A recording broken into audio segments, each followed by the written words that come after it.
Assalamualaikum warahmatullahi wabarakatuh. Hari ini kita memulai dengan sesi pertama berdasarkan modul pembelajaran di Universitas Terbuka atau UT. Baik, kita mulai sesi satu yaitu hakikat, sifat, dan fungsi bahasa. Di sini kita akan membahas hakikat bahasa.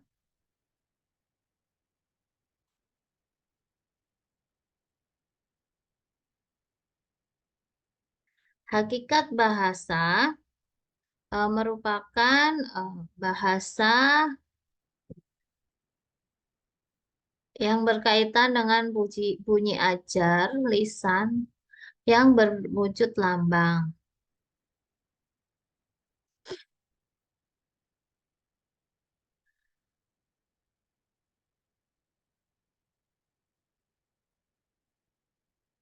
Hal ini dijelaskan menggunakan fakta sejarah bahwa sekelompok orang zaman dahulu melakukan komunikasi menggunakan bahasa yang disepakati.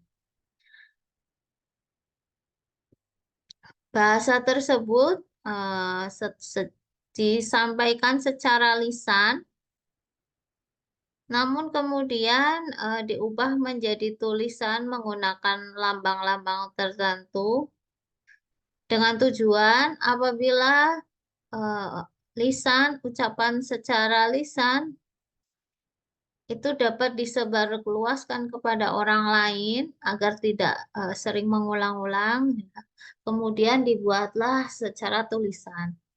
Selain itu, eh, digunakan ketika eh, bahasa tersebut apakah ingin tahu kebenarannya, itu kemudian dituangkan secara tertulis. Kemudian bahasa memiliki sistem. Nah, bunyi-bunyi bahasa yang diujarkan itu disusun berdasarkan ketentuan tertentu yang dibuat oleh masyarakat pengguna bahasa tersebut. Misalnya seperti kata pagi, ada huruf-huruf ya, ada huruf dari huruf P, A, G, dan I. Nah, itu merupakan sebuah susunan bahasa yang bisa dapat dimengerti oleh suatu kelompok. Kemudian bahasa bermakna ya. Konsep ini berkaitan dengan konsep tentang sistem bahasa bahwa bunyi-bunyi yang disusun secara teratur berdasarkan kesepakatan dan kemudian diberi makna, maka eh, bunyi-bunyi tersebut memiliki makna. Jadi bahasa itu harus ada maknanya ya. Kalau memang susunan kata-kata, huruf-huruf dan kata-kata tersebut tidak bermakna, ya itu akan menjadi sebuah sia-sia ya. Nanti yang akan dibicarakan itu tidak tahu maksudnya. Kemudian bahasa memiliki fungsi.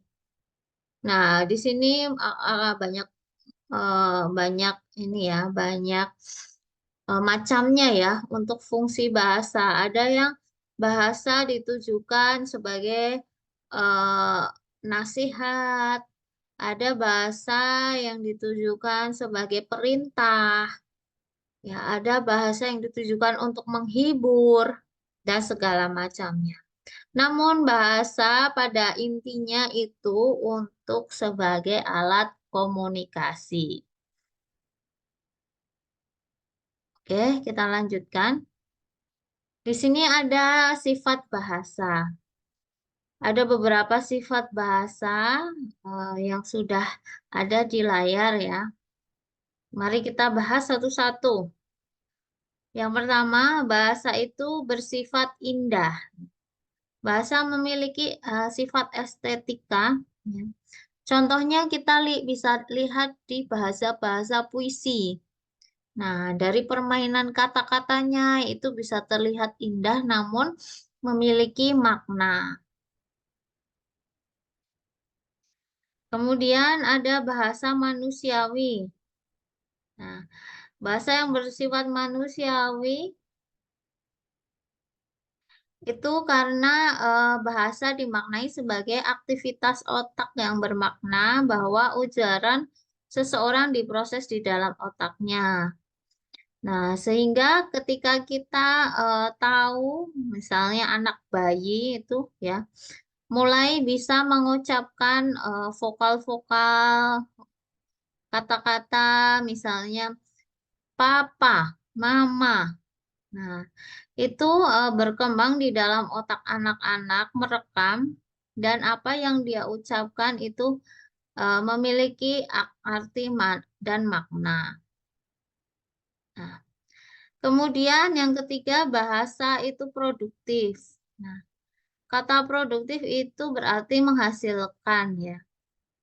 Nah, bahasa yang berkaitan dengan produktif itu dapat menghasilkan dan dapat dipakai terus-menerus secara teratur yang memiliki unsur baru ya. Itu berkaitan dengan ada fonem, morfem, kalimat. Nanti silahkan bisa dipelajari lebih lanjut di dalam modul UT. Selanjutnya bahasa itu dinamis. Nah, bahasa sejalan dengan sifat manusia. Sifat bahasa yaitu dinamis itu mengikuti sifat manusia yang selalu berubah-ubah. Kadangkala kita ya eh, mendengar bahasa-bahasa baru yang menjadi tren ya. Yang lebih sering berkembang bahasanya itu adalah bahasa slang ya.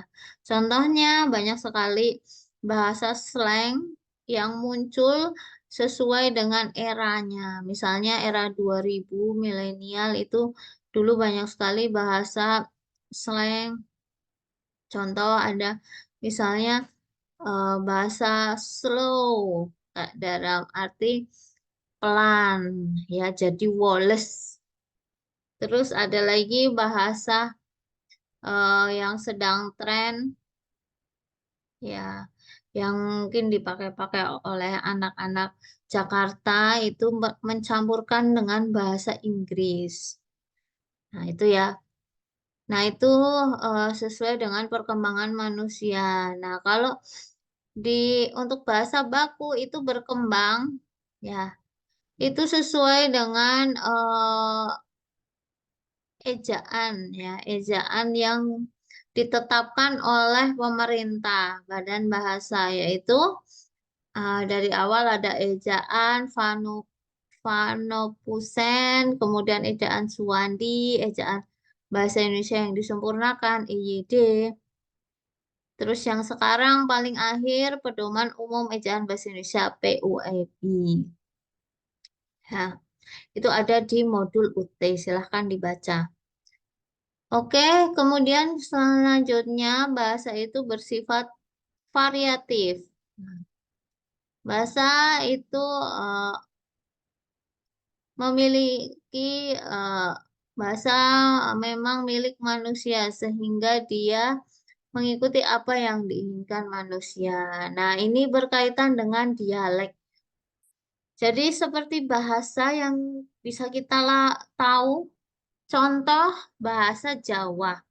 Bahasa Jawa itu tidak hanya satu macam, tapi ada beberapa macam. Ya, yang kita tahu sesuai dengan daerahnya. Bahasa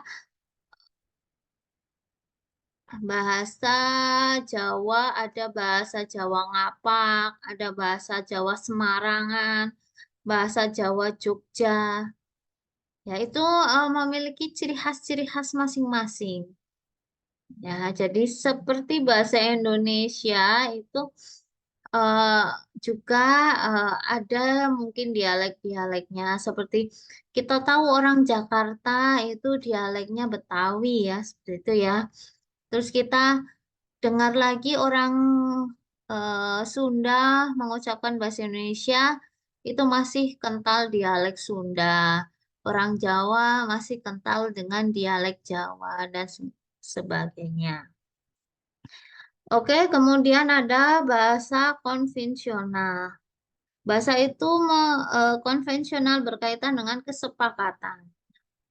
Bahasa itu dibentuk oleh kesepakatan saat dalam kelompok tertentu. Misalnya orang Jawa, mereka sepakat membuat bahasa yang sekarang disebut bahasa Jawa. Orang Sunda sepakat membuat bahasa itu disebut bahasa Sunda dan sebagainya. Selanjutnya bahasa itu bersifat arbiter. Bersifat arbiter itu berkaitan dengan mana suka atau sesukanya. Jadi eh, seseorang atau mungkin di suatu kelompok itu memiliki hak untuk memberikan nama ya atau menciptakan suatu bahasa. Contoh ya, ini contoh. Ada suatu benda berwarna putih, panjang, kecil-kecil. Kalau Indonesia, masyarakat Indonesia itu menyebutnya nasi. Tapi kalau di Jawa, ya, Jawa Tengah, Jawa Timur itu menyebutnya adalah sego. Misalnya, kalau masyarakat Eropa, Inggris itu menyebutnya rice. Nah, itu berbeda-beda itu tergantung dari sekelompok masyarakat tersebut. Seperti itu ya. Makanya bahasa di dunia ini tuh sangat-sangat beragam karena dibentuk oleh masyarakat-masyarakat tertentu. Ya, kita lanjut. Nah, fungsi bahasa, fungsi bahasa juga sangat-sangat banyak ya. Eh, yang pertama, bahasa untuk memperoleh kebutuhan fisik. Nah, misalnya ingin makan, saya mengucapkan saya mau makan, seperti itu ya. Kemudian yang kedua, fungsi bahasa untuk mengontrol. Nah, ini untuk mempengaruhi ya orang lain ya. Misalnya dengan kalimat perintah, ayo cuci tanganmu. Seperti itu ya. Karena tanganmu kotor. Nah, itu merupakan bahasa. Kemudian ada fungsi bahasa untuk berhubungan atau bergaul ya, bersosialisasi. Nah, ini biasanya dengan kalau orang Indonesia itu sangat suka basa-basi ya. Nah, ini sangat baik ya untuk bersosialisasi dengan orang lain. Kemudian bahasa untuk mengungkapkan diri. Nah, ini misalnya dengan untuk memperkenalkan diri atau mungkin untuk em, mengungkapkan ekspresi kita. Misalnya, saya sedang marah. Ya, saya mengucapkan bahasa-bahasa yang mungkin mengandung art menunjukkan bahwa saya marah dan sebagainya. Nah, kita lanjutkan. Nah, bahasa untuk mengungkapkan dunia dan sekitarnya atau mengutarakan pengalaman, misalnya ya dengan menceritakan hal-hal kejadian yang dilakukan oleh kita. Kemudian bahasa untuk mencipta. Nah, ini untuk menciptakan sesuatu, misalnya cerita, puisi, drama, cerita pendek, atau mungkin makalah, dan segala macam. Bahasa untuk menginformasikan informasi baru. Oh, ini maaf ya. Tadi untuk menginformasikan itu misalnya makalah ya. Untuk menginformasikan misalnya ada berita, kejadian dan segala macam ya. Oke, terima kasih. Mungkin cukup sampai di sini. Saya lanjutkan di sesi selanjutnya, sesi 2. Terima kasih teman-teman sudah menyimak video ini. Untuk itu saya akhiri. Assalamualaikum warahmatullahi wabarakatuh.